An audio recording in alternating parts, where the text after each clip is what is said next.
Hi folks, and welcome back to the channel. We've reached the end finally of our journey with the Lamborghini Countach, and I want to take the time to share the story with you today.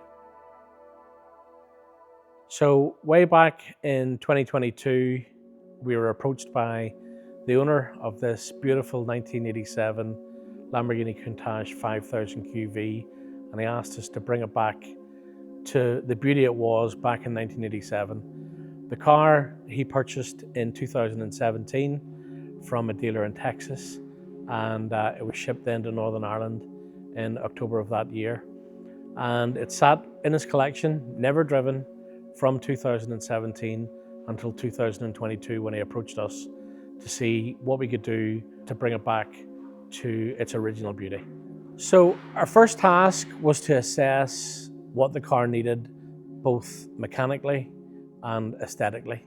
Aesthetically, it needed a lot of work because it had all the American legislation safety equipment, like the big front bumper overriders, the overriders at the rear, a different rear panel.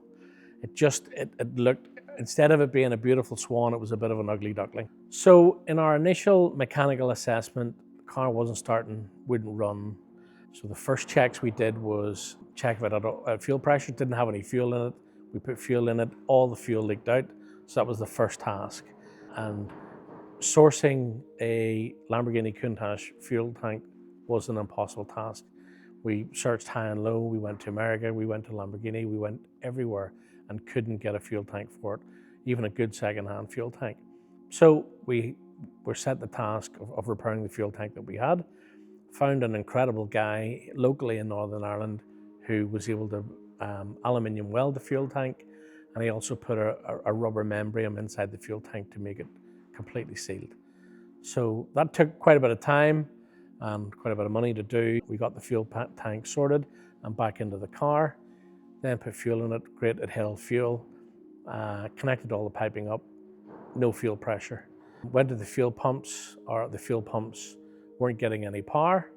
So we had to then go to the wiring and check the wiring. Fuses were blowing, wiring had been corroded, so the wiring all had to be repaired. So there was a lot of work in doing that and getting the wiring back up to standard. We finally got power to the fuel pumps, still no fuel pressure. The car needed new fuel pumps, so we had to go and source fuel pumps. So it was a long process to try even get the car started. Finally got a couple of fuel pumps. The car actually has two fuel pumps, one on each side of the fuel tank. We got them replaced and finally had some fuel pressure. Once we had the fuel pressure, we then tried to start the car. In the meantime, we needed to source a battery for the car. Very unusual battery in the Lamborghini Countach, quite a small battery, but unusual in that the posts protrude completely above the battery. Most batteries nowadays, they have posts which are encapsulated by plastic, but this one, obviously being an older type battery, we had to source the correct battery, correct size of battery, and also the correct posts. We did eventually find a battery which looked right, brought it in, but unfortunately the negative and positive terminals were opposite sides. We couldn't turn the battery around, so that was junk, and we then finally sourced the correct battery, got it fitted, got the car turning over properly, but it still wouldn't start. So we decided to give the car a full engine service, replaced the plugs, replaced all the filters, replaced all the oils, and finally got the car starting. Now it started and it ran, but it didn't run brilliantly. We needed to do a little bit of work on the K-Jectronic fuel injection system, and George breathed his magic onto it and spent a fair bit of time on it and got the car running as it should. So as well as the fuel issues and the ignition issues and the wiring issues, we had suspension issues, we had obviously paint issues, and as well as that, when we went to try and finally drive the car, we had clutch issues, we had hydraulic clutch issues. So we had to then go and source the new hydraulic clutch system, new slave cylinder, new piping, new master cylinder to get the clutch operating. So there was quite a bit of mechanical work.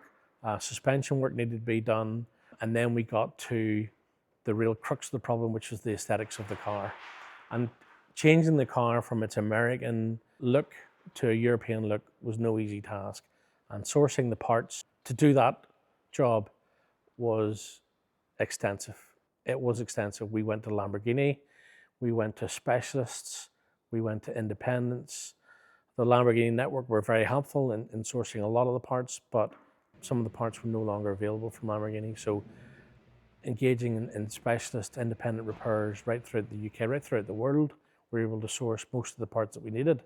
Now, obviously, during the whole repair process, we were coming across other problems in the car, and we had to source additional parts and additional information to bring the car to where it is today. So we needed to come up with a plan to re-Europeanize the car. So we engaged our body shop partners, Nigel Wans, who did a fantastic job for us. And we sat down with the customer and we went through the whole project and really got from him exactly how he wanted the car to look. So obviously de-Americanizing it was the first task. Removing the front overrider wasn't a big issue because it really just unbolted. The rear overriders were a completely different kettle of fish. They were actually part of the structure of the rear subframe of the car, so they had to be cut away, and they actually protruded out through the rear lower quarter panels of the car. So those holes had to be repaired, and as well as that, it had odd indicators in the repeater wings, so they had to be removed. Those holes welded up, and new holes drilled for the correct European indicators. The new front nose cone had to be fitted. It was ordered direct from Lamborghini. When it arrived, it needed a huge amount of work in order to make it fit properly. And then the guys went on to removing the body kit on the car. The body kit was fitted with an old, or fixed with an old bond, which was 30 years old and was starting to crack. So that was all removed, which again was no easy task. It took quite some time to get the body completely clean. So once we had that done, the next thing was to look at all the, not that there were very many, but some of the imperfections on the paintwork itself, little cracks, little indentations, little dents, they were all removed. So the car was then undercoated completely, and then finally it was given its new red dress and its new coat of red paint. One of the biggest issues that the guys had in the body shop was the big wing at the back. It was bleeding. Every time it went into bake, it started to bleed and blister. So we had to do a bit of research and find some stopper products that prevented that from happening.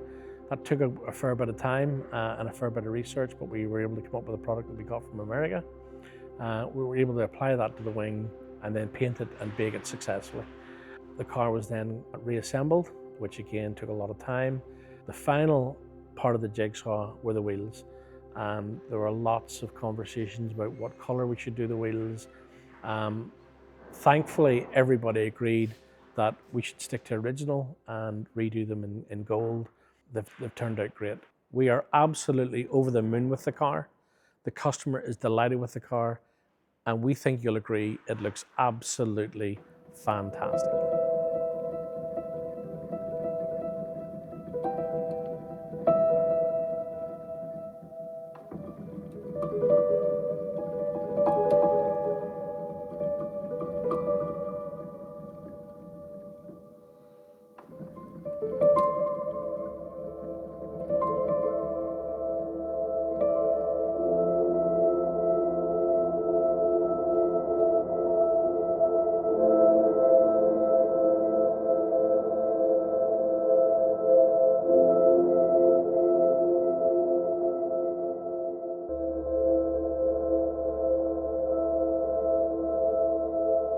So there we have it, folks. A bit of a bittersweet moment. Finally, the end of the journey. It's been an epic journey, to be honest with you, from getting the car mechanically right to getting it cosmetically right, and it was even a journey getting the car registered here in Northern Ireland. But it was all very much worthwhile. The team absolutely loved the journey, and I think you'll agree from all the footage that you've seen, it's turned out absolutely spectacular. So today is the day that we'll be delivering the car back to the owner, and we thank him very much for trusting us, for putting his trust in us to make the car, bring the car back to its original glory, and we certainly hope that he has many miles and many years of enjoyment in it. So thanks very much for watching. I hope you enjoyed it. We'll see you again soon.